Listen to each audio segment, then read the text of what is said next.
কল্লোল লাহিড়ীর লেখা ইন্দুবালা ভাতের হোটেলের বইটা কম বেশি আমরা সবাই পড়েছি এবং জানি। সেই বইতে কিন্তু প্রত্যেক দিনের নতুন নতুন মেনু থাকে। তেমনই একটা মেনু হচ্ছে চিংড়ির হলুদ গালা ঝোল। হ্যাঁ, যেমনই অদ্ভুত নাম তেমনই কিন্তু দুর্দান্ত স্বাদ। নমস্কার, কেমন আছেন? প্রিয়াস কিচেনের নতুন একটি ভিডিও নিয়ে আপনাদের স্বাগত। আজ বানাবো চিংড়ির হলুদ গালা ঝোল। আমি এই রেসিপিটা নিয়েছি ইন্দুবালা ভাতের হোটেল থেকে। এই নামের একটি বই আছে, যেই বইটি থেকে আমার নেওয়া। তো লাগছে আমি নিয়েছি ছোট এক বাটি চিংড়ি মাছ, নিয়েছি সরু করে কাটা আলু, একটা কাঁচা লঙ্কা, নিয়েছি হাফ চামচ আদা গ্রেট করা, নিয়েছি হাফ চামচ জিরে বাটা, একটু লাগছে সাদা জিরে আর টমেটো। আমি কড়াইতে তেল দিয়ে দিয়েছি। এখানে আমি সর্ষের তেল ব্যবহার করছি, আপনারাও কিন্তু সর্ষের তেলই দেবেন, তাহলে খুব স্বাদ হবে খেতে। সর্ষের তেলটা ভালো করে যখন গরম হয়ে যাবে, ধোঁয়া উঠতে শুরু করবে, তখন কিন্তু ওই তেলে আমরা চিংড়ি মাছগুলো দিয়ে দেব।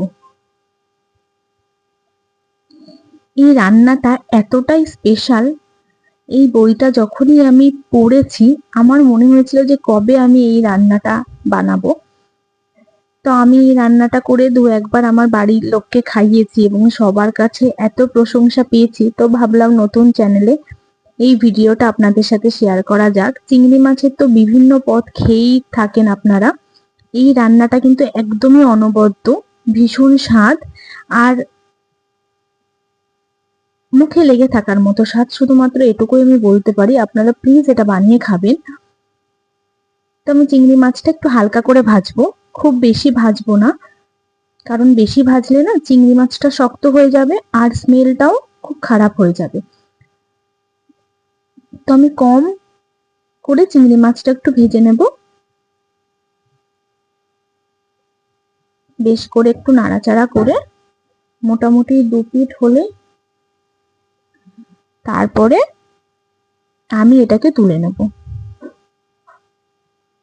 আমি চিংড়ি মাছটা কিন্তু খোসাটা ছাড়িয়ে নিয়েছি, আপনারাও খোসাটা ছাড়িয়ে নেবেন, তাহলে কিন্তু চিংড়ি মাছটা খেতে খুব ভালো লাগবে মুখে। আমি চিংড়ি মাছটা তুলে নিচ্ছি।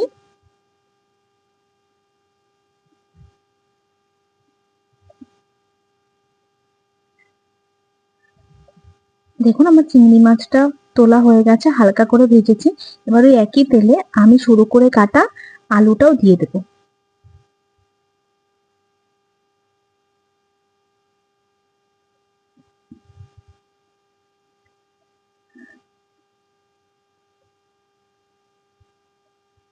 একটু সামান্য নুন দিয়ে দেব আর দিয়ে দেব হলুদ। বেশ, এবার একটু ভালোভাবে নাড়াচাড়া করে নেব। আলুটা আমি একটু ভালো করে লাল লাল করে ভাজবো।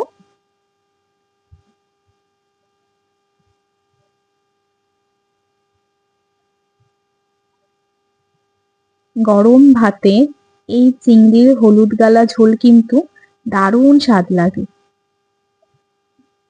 আমরা কম বেশি কলা পাতায় চিংড়ি মাছের পাতুরি বা সর্ষে চিংড়ি, ডাব চিংড়ি, চিংড়ির মালাইকারি বিভিন্ন পদ আমরা খেয়েছি এবং জানিও, কিন্তু এই রান্নাটা কিন্তু যেমন অভিনবত্ব সেই রকমই দুর্দান্ত স্বাদ। আর এটা খেলে কিন্তু আপনার পুরনো দিনের ঠাকুমা দিদাদের কথাও মনে পড়বে। একদম কম মশলায় খুব সুস্বাদু একটি খাবার হচ্ছে চিংড়ির হলুদ গালা ঝোল। আমি আলুটাকে লাল করে ভেজে তুলে নিয়েছি।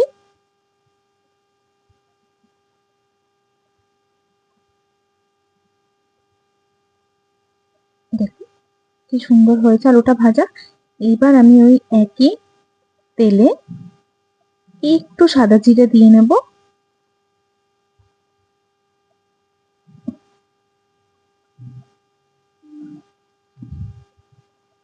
সাদা জিরে থেকে যখন সুন্দর গন্ধ বেরিয়ে যাবে, আমি একটা চেরা কাঁচা লঙ্কা দিয়ে দেব। ঝালটা কিন্তু অবশ্যই আপনাদের স্বাদ অনুযায়ী, তবে এক্ষেত্রে একটু ঝাল কমই কিন্তু বেশ ভালো লাগে। আমি হাফ চামচ আদা গ্রেট করে রেখেছিলাম আর হাফ চামচ আদা বাটা সরি জিরে বাটা, সেটা আমি দিয়ে দিলাম।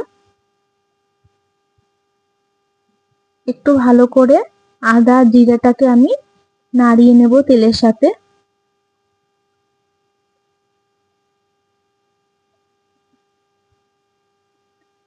এইবার ছোট করে কাটা টমেটোটা আমি দিয়ে দেব।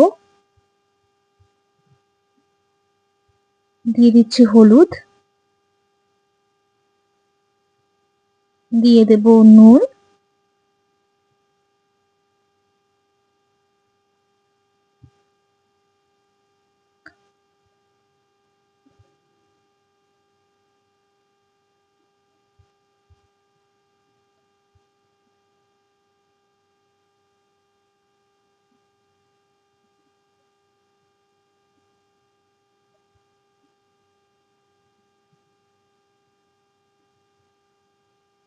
দিয়ে দিলাম সামান্য একটু চিনি। মশলা ভাজার সময় যদি সামান্য একটু চিনি দেওয়া যায়, রান্নায় কিন্তু খুব স্বাদও আসে আর রঙও ভালো হয়। আমি এবার আলুটা দিয়ে দিলাম। আলুটা দিয়ে আমি একটু নাড়াচাড়া করে নেব।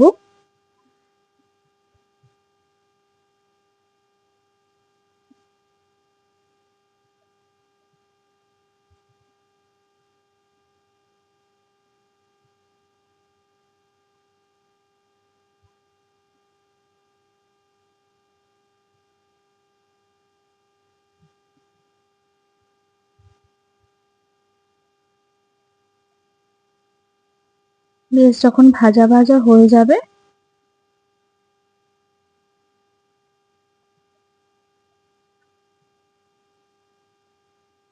এরপরে কিন্তু আমরা চিংড়ি মাছটা কিন্তু দিয়ে দেব।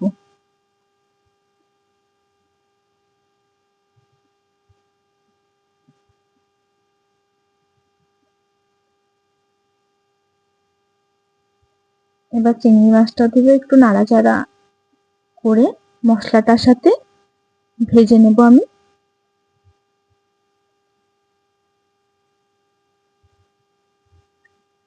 একদম সহজ রান্না, কিন্তু দুর্দান্ত স্বাদ।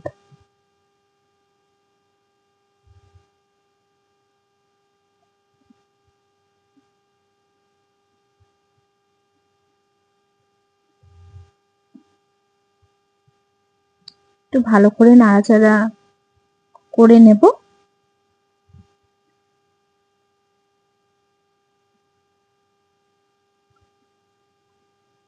এবার আমি একটু জল দিয়ে দেব। এই মাছটা কিন্তু একটু ঝোল ধরনের হয়। এই ঝোলটা দিয়ে কিন্তু ভাতটা মেখে খেলে খুব ভালো লাগে।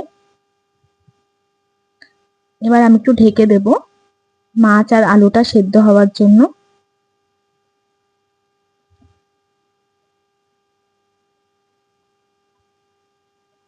7-8 মিনিট পর আমি ঢাকনা খুললাম। মাছটা কিন্তু ফুটতে শুরু করে দিয়েছে। আমি আরো একবার চেক করে আরো একটুখানি কিছুক্ষণের জন্য আমি ঢেকে দিলাম।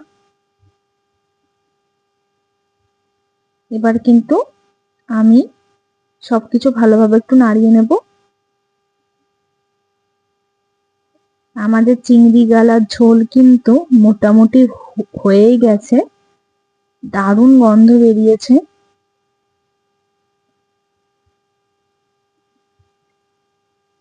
আমি এটা যতবার রান্না করি ততবারই আমার জিভে জল চলে আসে। ভীষণ সুস্বাদু।